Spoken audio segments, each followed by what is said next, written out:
What's up with it, everybody, man? It's your girl, A Holy Hustler, back at it again. And today I just want to give my testimony on how God brought me back to the faith after I backslid and left and right. So this video gonna be kind of quick, so I'm gonna jump right into it. So basically, about 2 years ago, back in 2021, I was rocking with G.O.D. real heavy. Like, he had delivered me from demonic entities, you feel me? Check that video out on my YouTube channel. You click the link in my bio, or you could just, if you on Facebook, you can watch it on my Facebook, Instagram, you can watch it on my Instagram. But check that video out, like, real powerful, you feel me? He had delivered me from demons after I was crying out to him, praying to him, and I had picked up my Bible, started reading my Bible. It changed my life. He delivered me, right? Boom. I was rocking with him real heavy. I was doing songs about him. I was writing songs about him because I'm an artist. I was doing poetry about him. I was teaching other people about him. Just letting the world know how great he is. And anybody I came in contact with, I was just trying to let them know how great God was. Real talk. But God had a plan. He still does. And a vision for my life.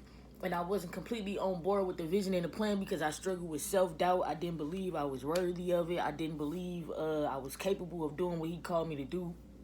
I felt like he chose the wrong person for the mission. And I slowly stopped praying, slowly stopped talking to God, and it just led me back into sin.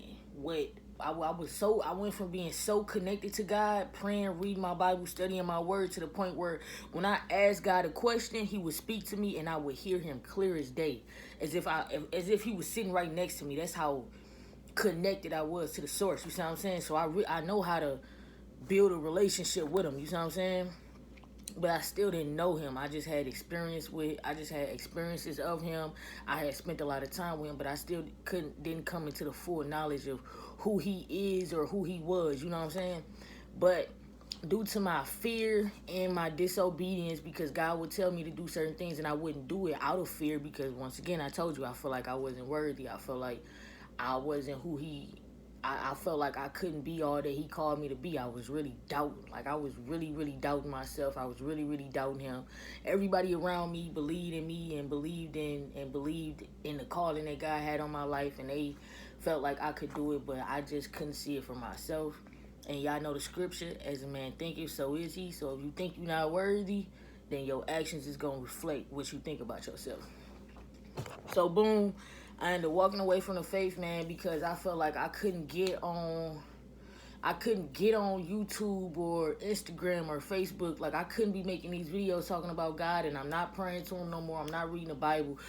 I just refuse to be a hypocrite. I'm like, look, man, I may be a lot of things, but I'm not finna be no hypocrite when it comes to God. If I'm gonna live this life, I'm gonna live this life. If I'm not, I'm gonna walk away. That's what I did. I walked away. Worst decision I ever made. If I could go back, I would have told myself, man, just stay in the faith, keep praying, keep grinding, keep pushing forward. God got you, right? Boom. So now I'm back out here in the trenches. When I say the trenches, I'm talking about the world, because the world is the trenches. They have absolutely no respect for God, no heart. Like, when God say that man heart will be cold or hard as stone, that is real. Like, I'm telling you, it really is dog eat dog type. You know what I'm saying? So when you a person, when you got morals and principles that you live by, and you step out here in these trenches, out here in these streets, you feel me? And you trying to play the devil's game, the devil gonna tear you up, because this his game. He know the rules and the laws. He has no morals. He has no boundaries. It's nothing that he won't do. It's certain things I just can't do to people. Certain ways I just can't move around people. You know what I'm saying? I got morals and principles that I live by. And the world really contradicted. But still, I was still in the world. I started back smoking. Started back linking up with, well, I ain't gonna say linking up with females, but I had linked up with a female. All the other females I was really trying to stay away from, for real. But I had met a female. God told me cut it off with her. He let me know I need not to be dealing with her. You feel me? I should have listened to him back then, but I didn't. I'm listening to him now. You see what I'm saying? You gotta make sacrifices. And of course, me being around her and being with her, she brought me further away from the faith, you know what I'm saying? Because her life wasn't aligned with Christ and the principles that, you know, he stand by and who he is as a person. Her life didn't reflect that. So she living like this on a day-to-day basis. And to her, like, this her everyday life, so she don't see nothing wrong with it. Me having prior knowledge of the rules and regulations and the commandments of Christ, I'm still being convicted. I'm still struggling with conviction in my soul because I know that I'm not where God need me to be. I'm not doing what he need me to do. So eventually I end up separating from her, like just letting her go, let her do her own thing. You feel me? And my main focus was this bag, right? So I'm like, okay, I'm finna go ahead and start working and save up some bread so I can make some moves because I need bread to make some real moves. I'm working all these hours. My supervisors disrespecting me. The owners of the job don't respect me. They playing with my hours, playing with my money to the point where I was on the verge of fighting all my supervisors, like straight throwing hands, like where my bread and why is y'all playing with my money? I worked for my money, paid me, but they didn't want to pay me because I had worked so many hours. Like I worked 77 hours. My check was like over $1,400. You see what I'm saying? They didn't want to cash me out. But by the grace of God, they cashed me out. I ain't had to fight nobody, thank God, because I don't feel like going to jail. And I just remember being so tired and stressed out. Like even when I was living in the world, smoking, getting high, being around people that don't mean no. Well, I would only be around certain people just to get high, and then after that I'd leave. So basically, I was just using them just for their weed, and then I'd shake because I'm really a loner. I'm really not the type of person to be around people like that. So I'm in the world doing all this, you know what I'm saying? Just having no real regard for God as in his commands, but at the same time, I can't shake the fact. I can't get rid of this vision that he placed in my heart. I can't not hear his voice. He constantly calling me back home, encouraging me, uplifting my spirit. He's still blessing me in the midst of all of this. I'm praying to him, asking him for jobs, money to make a way out of no way, and he's still coming through even though I'm in my sin. You see what I'm saying? So in the midst of me being in my sin, me and my mother, we came together and we started praying for a better way of living, a better life. And we was also praying about certain things that were going on in our life. And like always, G.O.D. stepped up, came through, made a way out of no way. My mama was really praying really, really hard for me during this time, just asking God to basically save me, deliver me, and make me into who he designed me to be, right? So that was my mother's prayer for me. She would pray that at like 2 a.m. or 3 a.m. in the morning. I'm praying for myself as well, but I'm not praying as consistently as I should. But my prayer for myself was that I be all that God called me to be. I really step into the fullness of who he created me to be, that I do what he created me to do, and that I receive the promises that he has over my life, that he has for me. That was my prayer to myself. So even though I was in my sin, number one, I still prayed to God. Period. Like, I don't care how deep you is in your sin. I don't care if you did backslide. Who said God don't hear a sinner prayer? You feel me? How else is we supposed to come back to the faith? God say that he married to the backslider. And I honestly believe he is married to the backslider because even in my sin, I couldn't get him off my mind. I was thinking about him from sun up to sundown.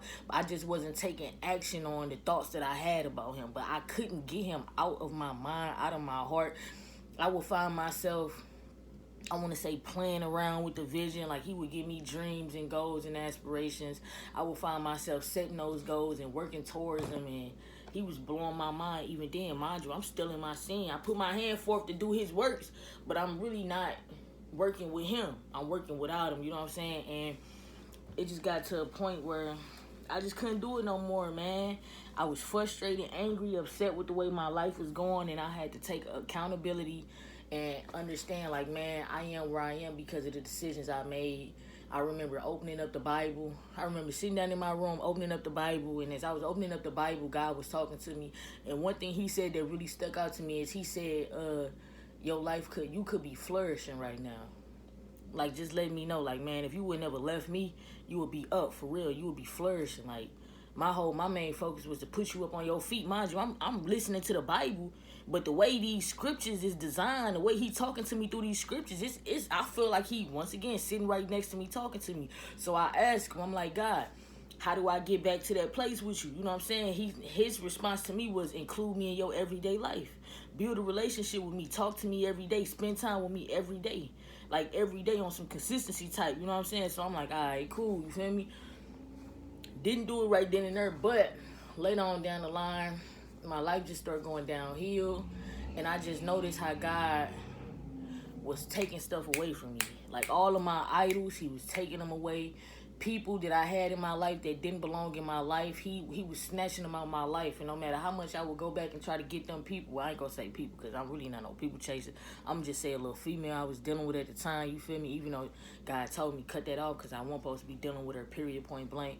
You know what I'm saying? She shook the scenery, but I tried to double back, you know what I'm saying? Spin a block and tell her, like, hey, shorty, come holler at me, you feel me? But, you know, she came back around, but I could tell that God had closed that door. So no matter how much she come back around, God closed that door. It's over, dead, gone, finito. And then just deep down in my heart, I knew that that's just, I didn't want that no more. I was ready to close this chapter, you know what I'm saying, in that chapter and open up a new one. So God just really started disrupting my life, and he put me in a place to where I was isolated from everything and everybody.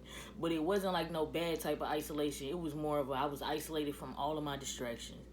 Everything that was distracting me from building a relationship with him, he removed it out of my life. Period. I don't smoke no more. You know what I'm saying? I don't talk to shorty no more. I don't work at them jobs that I used to work at no more. Like, he just really put me in a place of isolation, and he gave me a choice. It's either choose this day who you know what I'm saying, like, choose this day who you gonna serve. If you gonna rock out with me, use this time to rock out with me. And I made my decision. I said, man, I'm finna rock out with you. You ain't been nothing but good to me. I'm basically obsessed with this vision that you placed in my heart. I can't see myself living no other way. I can't see myself going through life and not having a strong, growing relationship with Christ. Like, deep down in my heart, all I ever wanted was a friendship with God. All I ever wanted was the relationship, like the money and the cars and the crib and the fame and, you know what I'm saying, and saving souls. All that stuff gonna come, but what I always wanted was a real, true, loyal friend. And I've never found that outside of God. Anybody I ever considered a friend was trying to snake me out or set me up or do me dirty, you know? Or they did do me dirty, but God ain't ever do me dirty. God ain't ever snake me out. He ain't ever set me up. If he did set me up, it was so I could succeed. He wasn't trying to set me up for failure, embarrass, or humiliate me, none of that. So I just made up my mind in that moment of isolation as he was disrupting my life and put me in a very uncomfortable situation. I just made up my mind to take full advantage of this opportunity to come back to the faith, because I'm understanding that I may not have another chance like this. So let me take advantage of this chance while I got it. I just didn't want to miss my opportunity or my chance to seek God while he may be found, especially when we living in the last days and people dropping like flies. But that's how God brought me back to the faith, man. He disrupted my life. And even when I was in sin, I was still praying, talking to God. That's number one. Like, no matter what you do, I don't care what you going through. I don't care what kind of demons you fighting. I don't care how much you sin, how much you backslide. Don't stop praying to God. Don't stop praying, because one thing you have to understand is we all fighting demons, or we all going through stuff that only God can really help us out of. You know what I'm saying? His intentions is to transform us, because when you come to Christ, you have a new identity. But in order for us to be honestly live in this new identity that God has for us, we have to stay connected to him. We have to keep praying to him, keep asking him to help us, keep seeking him in the word. We got to keep reading our word, keep studying our word, man, so that we could really be all that God called us to be. But that's one thing I say: if you fail off, man, if you fail and you left the faith, I want to encourage you to come back to the faith by praying to God. Pray and ask God to help you come back to the faith. That's what I did. Like I told you, man, my mama was up at 3 a.m. in the morning praying for me. I was praying for myself as well, and God answered my prayers. He might not have answered it the way I wanted him to answer it, because, like I told you, he honestly disrupted my life. He removed places. He removed people out of my life. He fired me from jobs and removed me from certain jobs that I was devoting all of my time and my attention to. And he put me in a place of isolation to where now I have no choice but to devote my time and attention to him and what he has called me to do, as well as work on who he has called me to be. So that's my testimony, man. God answered my prayer, and I'm thankful. It's a blessing to be here today doing the works of the Lord. You feel me? I ain't perfect, but I'm trying, man. That's all we can do is try and pray. So if you left the faith, I want to tell you, go ahead, come back home. Don't worry about what nobody else gonna say, how nobody else gonna feel about you. People gonna bring up your past, man. People bring up my past. People from my past be bringing up my past, trying to say, oh, but you was just doing this, you was just doing that. Man, I ain't tripping off none of that, because at the end of the day, I gotta stand before God, and only God can judge me, for real, for real. I'd rather stand before God and God say, well done, my good and faithful servant, even when you fail. you came back to the faith. Like God said in his word, righteous man gonna fall 7 times, but we get back up. We all gonna mess up and fall. But it's about if you really determined and really committed and dedicated to living this life for real, you gonna get back up and you gonna continue your walk in the faith. So that's my testimony, man. To all the backsliders, Jesus love you. He wants you to come home. Go ahead, come home. Go ahead, put your hand forth to do the works of the Lord. Grind, hustle, pray. That's all.